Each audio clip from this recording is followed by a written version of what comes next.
Pengertian hadis mutawatir. Mutawatir menurut bahasa yaitu berturut-turut. Menurut istilah, periwayatan hadis oleh sejumlah perawi di semua generasi. Menurut kebiasaan dan akal mereka tidak dapat berbohong. Sumber ajaran pertama yaitu Al-Quran. Kedua, hadis mutawatir. Terdapat 6.247 ayat dalam Al-Quran.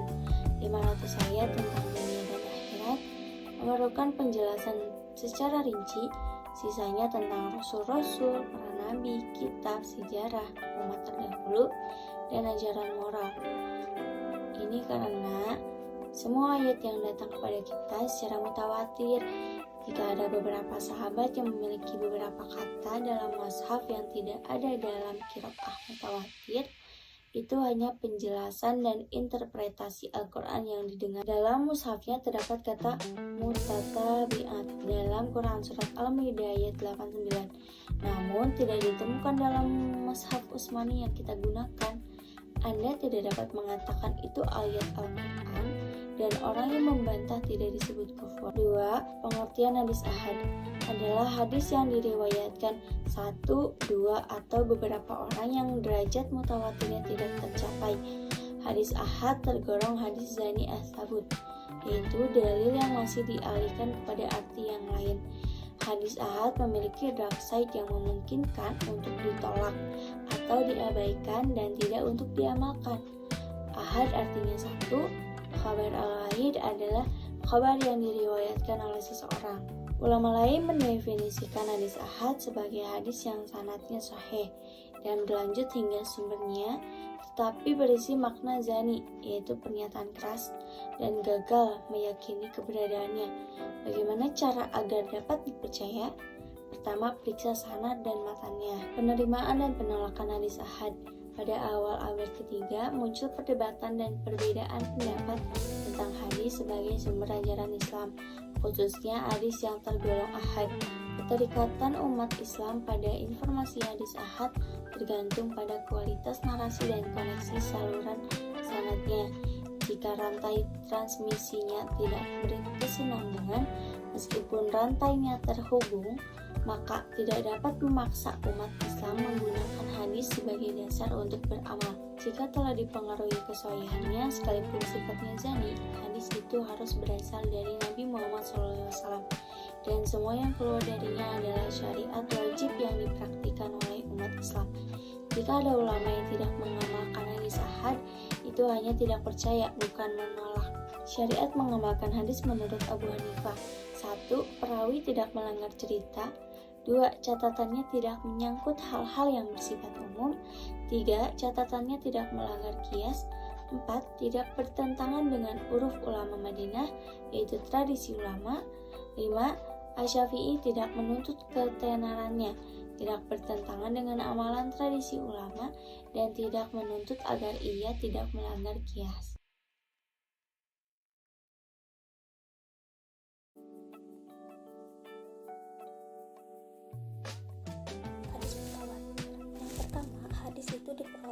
dari Nabi atas dasar panca indera. Maksudnya, perawi dalam memperoleh hadis harus benar-benar berdasarkan penglihatan dan pendengarannya sendiri. Kedua, bilangan perawi dilihat dari segi banyaknya telah mencapai jumlah yang menurut adat mereka mustahil untuk terlebih dahulu bersepakat berbohong. Adapun tentang jumlah bilangan perawi, sebagian ulama berpendapat yang pertama, Abu Thayyib menetapkan minimal 4 orang, yang kedua, sebagian golongan Syafi'i menetapkan minimal 5 orang, yang ketiga, sebagian ulama ada yang menetapkan minimal 20 orang, yang ketiga, ada kesinambungan jumlah perawi antara tabaqatnya masing-masing. Bila jumlah perawi pada tabaqat pertama 10, maka tabaqat lainnya sekitar 10 orang. Syarat hadis ahad. Perawi hadis ahad tidak mencapai jumlah banyak. Hanya diriwayatkan 1, 2, 3, 4, atau 5 yang tidak mencapai mutawatir. Dimaksudkan persyaratan di sini adalah kuantitas perawi yang mana pada hadis ahad kuantitas perawinya di bawah hadis mutawatir. Maka hadis ahad hanya memberikan faedah jami dan tidak kopi seperti hadis mutawatir. Karena itu mengemakannya tergantung pada tingkatan kualitasnya para perawi dari setiap sanad yang ada. Terdapat pendapat lain bahwa hadis ahad telah memenuhi syarat dapat dijadikan untuk masalah kaidah selama hadis tersebut tidak bertentangan dengan Al-Quran dan hadis-hadis yang benar.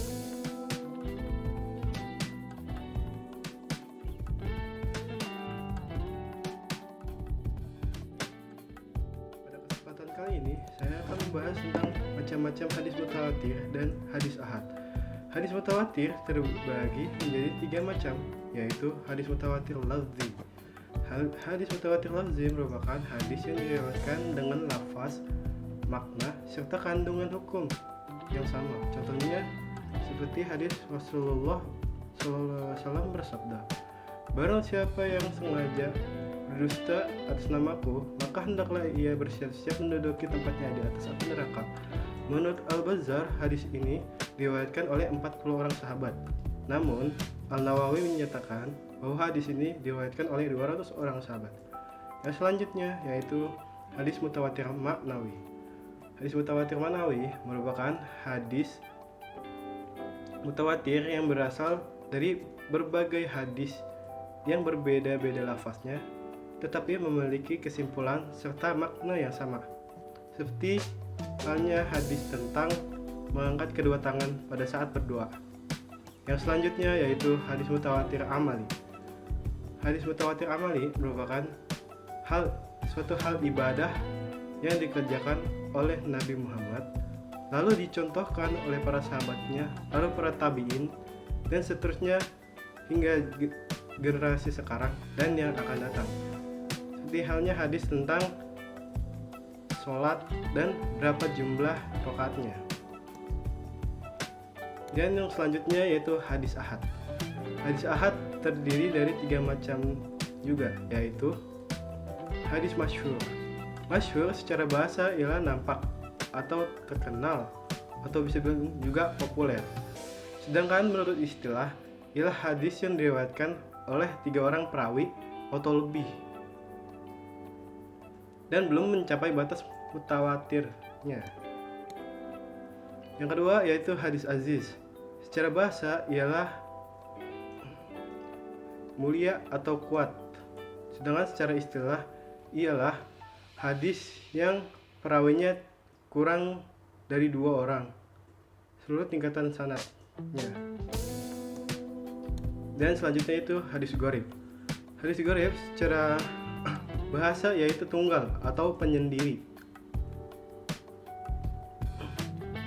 Sedangkan secara istilah ialah hadis yang diriwayatkan oleh 1 orang perawi saja dan tidak dipersyaratkan periwayatannya seorang perawi itu terhadap dalam setiap tingkatan perawiannya. Akan tetapi cukup terdapat pada 1 tingkatan atau lebih, dan bila dalam tingkatan yang lain jumlahnya lebih dari 1, maka itu tidak mengubah statusnya sebagai hadis gharib. Sekian dari saya. Wassalamualaikum warahmatullahi wabarakatuh. Di sini saya akan menjelaskan mengenai pembagian hadis ahad. Secara umum, hadis ahad dibagi menjadi 3 macam. Yang pertama masyhur, yang kedua aziz, dan yang terakhir gharib. Apa itu masyhur? Secara bahasa, masyhur berarti yang termasyhur atau yang terkenal. Sedangkan secara istilah, masyhur adalah hadis yang diriwayatkan oleh 3 orang periwayat atau lebih dan belum mencapai derajat mutawatir. Hadis masyhur juga dibagi menjadi 3 jenis. Yang pertama, masyhur di kalangan muhaditsin dan orang umum. Yang kedua, masyhur di kalangan orang tertentu saja seperti ilmu hadis dan ilmu fikih. Dan yang terakhir, masyhur di kalangan orang umum saja. Hadis yang kedua yaitu hadis aziz. Secara bahasa, aziz berarti mulia atau kuat. Sedangkan secara istilah, hadis aziz adalah hadis yang perawinya tidak kurang dari 2 orang perawi pada seluruh tingkatan sanadnya. Maksudnya di sini adalah di masing-masing tingkatan atau tobaqotnya, perawinya tidak boleh kurang dari 2 orang perawi. Jika di sebagian tobaqotnya terdapat 3 orang perawi atau 4 orang perawi, maka masih bisa dikatakan sebagai hadis aziz. Karena sebagian ulama berpendapat bahwa hadis aziz adalah hadis yang diriwayatkan oleh 2 orang perawi atau 3 orang perawi. Lanjut ke hadis yang ketiga yaitu hadis gharib. Hadis gharib menurut bahasa adalah sifat musyabahat yang berarti al-munfarid, yaitu yang menyendiri atau jauh dari kerabatnya. Jadi bisa disimpulkan bahwa hadis ini hanya diriwayatkan oleh 1 orang perawi saja, baik di seluruh tingkatan sanadnya maupun di sebagian sanadnya. Hadis gharib dibagi menjadi 2, yaitu hadis gharib mutlak dan hadis gharib nisbi. Hadis gharib mutlak adalah hadis yang diriwayatkan oleh 1 orang perawi pada awal sanadnya. Sedangkan hadis nisbi adalah hadis yang diriwayatkan oleh 1 orang perawi pada tengah-tengah sanadnya.